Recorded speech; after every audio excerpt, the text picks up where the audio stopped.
Laporan mengenai kemungkinan penempatan pesawat Angkatan Udara Rusia di wilayah Papua kembali memunculkan pertanyaan besar tentang dinamika geostrategis Indonesia di tengah persaingan kekuatan global. Isu ini bermula dari publikasi salah satu lembaga analisis pertahanan paling kredibel di dunia, Janus, yang menyatakan bahwa Indonesia disebut telah menerima permintaan resmi dari Rusia untuk mendapatkan akses ke pangkalan udara Manuhua di Biak Numfor, Papua. Informasi tersebut yang disampaikan oleh sumber-sumber pemerintahan yang tidak disebutkan namanya, menimbulkan banyak spekulasi, sekaligus kekhawatiran, dalam konteks keamanan kawasan Indo-Pasifik yang semakin sensitif. Menurut laporan yang beredar, permintaan itu muncul setelah pertemuan antara Menteri Pertahanan Indonesia, Javris Jamsho-Edin, dan Sekretaris Dewan Keamanan Rusia, Sergei Shoigu, pada Februari 2025. Pertemuan tersebut merupakan bagian dari komunikasi reguler antara dua negara yang selama ini menjalin hubungan pertahanan di berbagai bidang, mulai dari kerjasama pendidikan militer, pelatihan, hingga upaya pengembangan industri pertahanan. Namun, informasi bahwa Rusia ingin memperoleh akses untuk menempatkan pesawat jarak jauhnya di Papua langsung meningkatkan perhatian dunia internasional. Pangkalan udara Manuhua yang disebut dalam laporan itu merupakan pangkalan strategis yang berada di Biak Numfor, sebuah pulau yang terletak di sisi utara Papua, menghadap langsung ke Samudra Pasifik. Pangkalan ini tidak berdiri sepenuhnya sendiri, sebab landasan pacunya berbagi dengan Bandara Frans Kaisiepo, salah satu bandara besar di wilayah timur Indonesia. Letaknya yang berada di tepi Pasifik, membuatnya memiliki nilai strategis tinggi dalam konteks mobilitas dan operasi udara jarak jauh. Pangkalan ini menjadi markas Skadron Udara 27 TNI AU, yang mengoperasikan pesawat pengintai CN-235 buatan Indonesia Spanyol. Selain itu, pangkalan ini juga menjadi lokasi bagi Wing Udara 9, unit yang baru dibentuk untuk memperkuat postur pertahanan udara Indonesia di kawasan timur. Keberadaan dua satuan ini menunjukkan bahwa wilayah Biak memegang peran penting dalam upaya menjaga keamanan udara nasional, terutama untuk sektor timur, yang berbatasan dengan negara-negara Pasifik dan jalur strategis menuju Laut Filipina, serta Samudra Pasifik bagian tengah. Dalam laporan Janus, Rusia tidak disebutkan memberikan rincian mengenai berapa jumlah pesawat ataupun jenis pesawat yang diminta untuk ditempatkan. Namun dokumen yang menjadi rujukan laporan tersebut hanya menyebutkan frasa pesawat jarak jauh. Kendati demikian, Janus menambahkan konteks bahwa selama beberapa tahun terakhir, Rusia telah berulang kali mengajukan permohonan untuk mendaratkan pesawat pengebom strategis seperti Tupolev Tu-95 Bear, serta pesawat angkut berat Ilyushin Il-76 di pangkalan yang sama. Permohonan semacam itu pernah disetujui oleh TNI AU, namun sifatnya hanya sementara atau ad hoc, bukan penempatan permanen maupun jangka panjang. Tupolev Tu-95 merupakan pesawat pengebom jarak jauh dengan jangkauan sangat luas dan kemampuan membawa senjata strategis. Pesawat ini sering digunakan untuk misi patroli jarak jauh, termasuk melintasi perairan internasional dekat wilayah negara-negara NATO. Sementara itu, Ilyushin Il-76 adalah pesawat angkut berat yang kerap dipakai Rusia untuk membawa logistik, pasukan, atau peralatan militer besar dalam misi jarak jauh. Kedua jenis pesawat ini tidak asing dalam konteks diplomasi militer Rusia, terutama dalam kegiatan kunjungan atau latihan jarak jauh. Namun laporan Janus mengenai permintaan penempatan pesawat, bukan sekadar izin pendaratan sesekali, menimbulkan reaksi lebih luas dibanding permohonan Rusia sebelumnya. Isu semacam ini menyentuh aspek pertahanan yang sangat sensitif, terutama karena menyangkut lokasi strategis di timur Indonesia yang dekat dengan wilayah Pasifik Selatan, area yang memiliki kepentingan geografis dan militer bagi negara-negara seperti Australia dan Amerika Serikat. Setelah pemberitaan tersebut menyebar, respons cepat datang dari Australia. Media Australia, terutama ABC, melaporkan bahwa Menteri Pertahanan Australia, Richard Marles, langsung menghubungi Menteri Pertahanan Indonesia untuk menanyakan kebenaran laporan tersebut.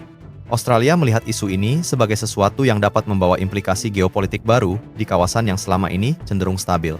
Kedekatan geografis Biak dengan jalur pertahanan utara Australia membuat Canberra sangat sensitif terhadap kemungkinan kehadiran aset militer negara besar, terutama Rusia, di wilayah sekitar. Dalam komunikasi antara kedua negara, Indonesia menegaskan kepada Australia bahwa tidak ada rencana apapun untuk menempatkan pesawat Rusia secara permanen di wilayah Indonesia. Baik Indonesia maupun Australia juga mempertanyakan kebenaran laporan awal yang menyebutkan adanya permintaan resmi dari Rusia. Australia menyatakan bahwa mereka terus melakukan verifikasi tambahan terhadap laporan tersebut sebelum mengambil kesimpulan lebih lanjut. Di tengah ramainya isu tersebut, Menteri Pertahanan Indonesia memberikan pernyataan kepada publik. Ia menegaskan bahwa hingga saat ini dirinya belum menerima permintaan resmi dari pihak Rusia terkait penempatan pesawat di Biak. Pernyataan ini mengarah pada kesimpulan bahwa jikapun ada komunikasi informal atau kajian hipotetis, permintaan tersebut belum memasuki jalur diplomatik formal yang dapat dianggap sebagai dokumen resmi negara. Pemerintah Indonesia juga kembali mengingatkan bahwa Indonesia tidak pernah mengizinkan negara asing mendirikan atau menempatkan pangkalan militer permanen di wilayah nasional, sesuai prinsip politik luar negeri bebas aktif yang telah dianut sejak awal kemerdekaan. Dari pihak Rusia, pernyataan yang muncul di media Australia bersifat netral. Rusia tidak secara eksplisit menyatakan bahwa permintaan tersebut benar, namun juga tidak memberikan bantahan langsung. Perwakilan Rusia hanya menekankan bahwa hubungan pertahanan Indonesia-Rusia bersifat kooperatif dan tidak diarahkan untuk mengancam pihak manapun. Pernyataan semacam ini sejalan dengan pendekatan umum Rusia dalam diplomasi pertahanan, yaitu menyampaikan pesan netral tanpa membuka detail negosiasi atau rencana yang belum final. Situasi ini kemudian berkembang menjadi diskursus internasional karena menyangkut wilayah yang sensitif secara strategis. Papua adalah wilayah dengan nilai ekonomi, politik, hingga militer yang sangat penting bagi Indonesia. Selain itu, lokasinya yang berada di perbatasan geografis dengan Pasifik menjadikannya titik strategis dalam monitoring udara dan laut terhadap berbagai jalur internasional.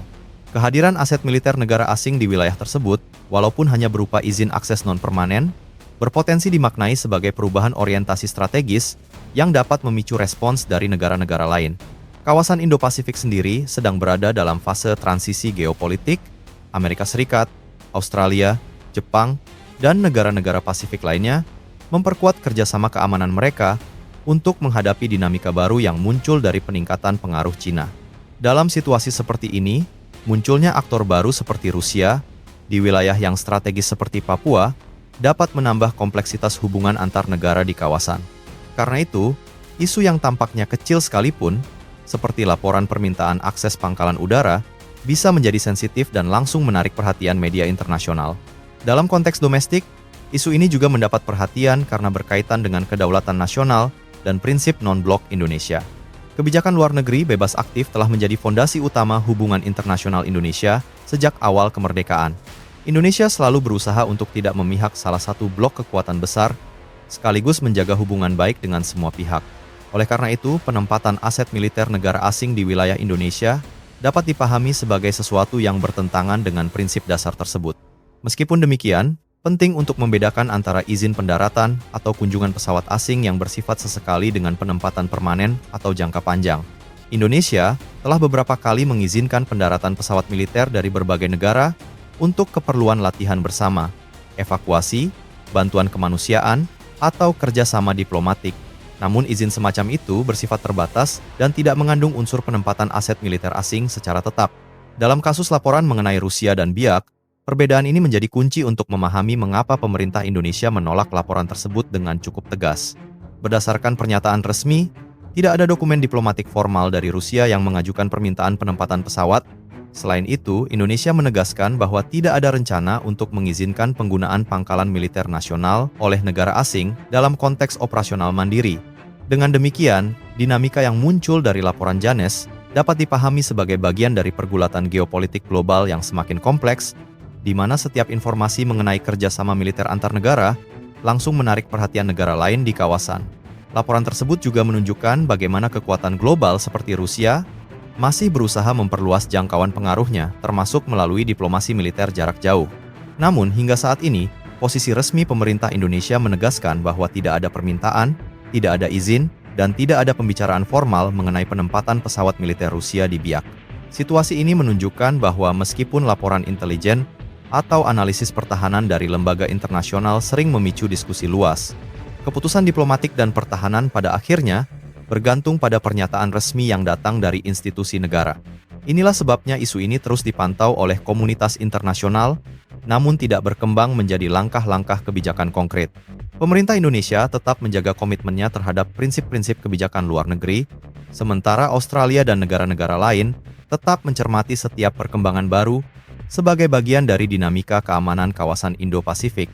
Dalam konteks yang lebih luas, laporan ini menjadi contoh bagaimana informasi mengenai aktivitas militer, bahkan pada tahap permintaan atau komunikasi awal, dapat menciptakan dampak geopolitik yang signifikan. Ini juga menunjukkan pentingnya transparansi diplomatik dan komunikasi antar negara untuk mencegah salah tafsir yang dapat memicu ketegangan yang tidak diperlukan. Dengan demikian, isu mengenai permintaan Rusia untuk menempatkan pesawat di Papua tetap berada pada kategori informasi yang belum terverifikasi secara resmi. Fakta yang dapat dipastikan hingga saat ini adalah bahwa laporan tersebut berasal dari sumber analis pertahanan, bukan dari pemerintah. Pemerintah Indonesia telah membantahnya, Australia telah menyatakan tidak ada rencana semacam itu, dan Rusia tidak memberikan konfirmasi langsung.